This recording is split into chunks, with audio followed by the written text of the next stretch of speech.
Magandang tanghali po, oras na para sa mainit na balita. Pumalag muli ang mga informal settlers sa pagpapatuloy ng demolisyon sa Mother Ignacia Street sa Quezon City. Isang nasugatan matapos muling magkabatuhan. May ulat on the spot si Steve Dailisa.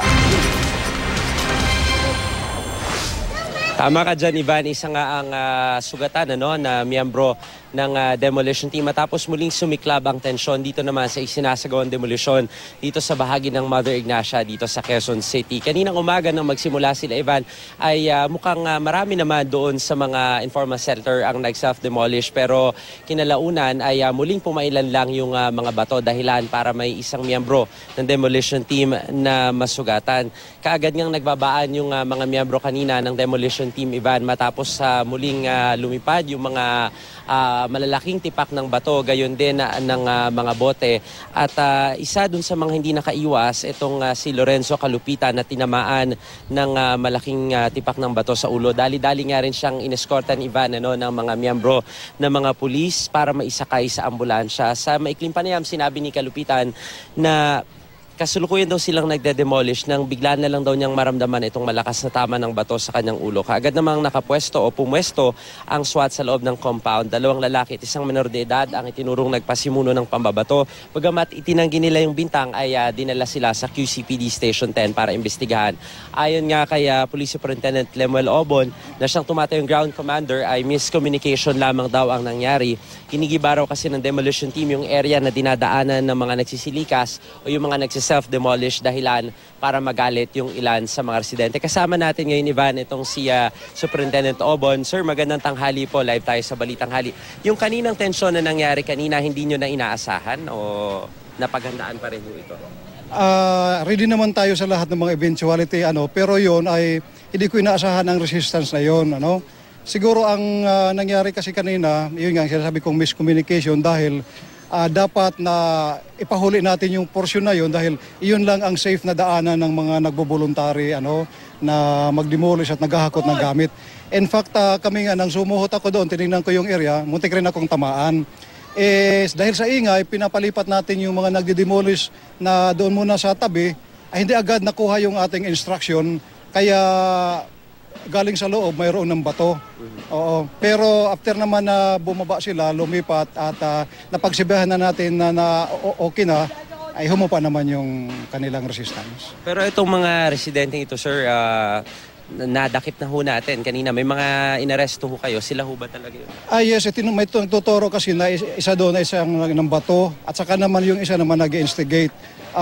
Pinakuha ko sila at pinaimbitahan doon sa ating police station para hindi na sila makapang-damay dyan at saka mawala yung tensyon sa area. Kaya pa-imbestigahan natin doon. Sir, sa ngayon, nakadeploy pa rin yung mga miyembro ng Civil Disturbance Management Unit natin. May mga nakapwesto pa rin po kayo. Yes, hanggang tuloy-tuloy yung demolition na hindi po kami aalis dito para masiguro natin na wala na uling tensyon na mangyayari. Pero nakausap na ho natin yung leader ng mga residente ho dito. Okay na ho sa kanila? Mapayapa na raw ho silang... Opo, okay naman po. Accepted na po nila na talaga na ubusin yung mga illegal structures dyan na linisin. In fact, nandito ngayon yung mga taga City Hall, inaasikaso na yung tungkol sa paglilipatan ng mga iba dyan. Okay, maraming salamat po, Superintendent Obon. Ayan, Ivan, sa ngayon patuloy yung isinasagawang demolition. Yung iba naman ay kusa ng isinasaka yung kanilang mga kagamitan dun sa mga truck.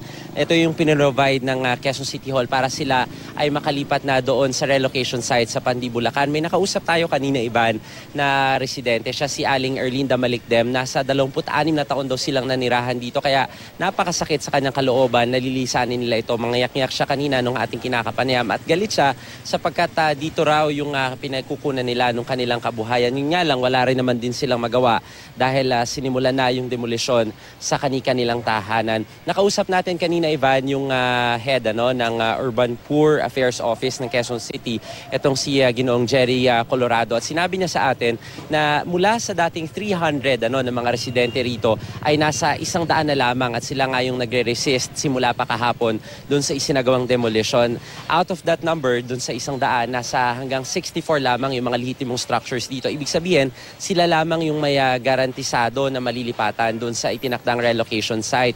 Yung iba naman doon ay kinakailangan nilang mag-provide ng mga documents na magpapatunay na sila ay may karapatan o lehitimo na naging residente dito sa area na ito.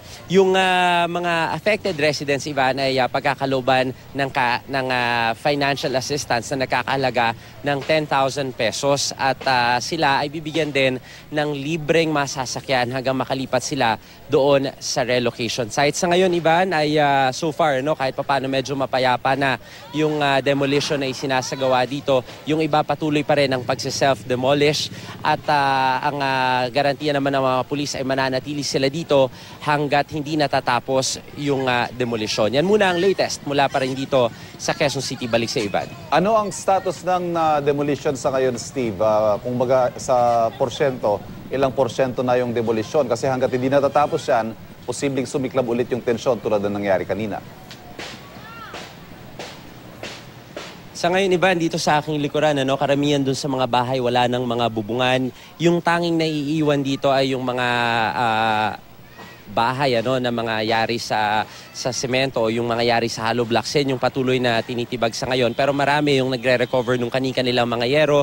May iba dyan na nakapag-alis na nung kani-kanilang mga gamit. Pero yung mismong looban nito, Ivan, kasi maraming pasikot-sikot yung looban nito, yun yung patuloy pa rin na nagbabaklas ng kani-kanilang mga kagamitan at nananatili rin yung demolition team doon sa kani-kanilang mga trabaho. Konting pag-iingat nga lamang, lalo pat gaya ng sinabi mo, baka mamaya ay nariyan pa rin ang posibilidad na sumiklab muli ang tensyon sa area na ito, Ivan. Steve Dailisan, maraming salamat.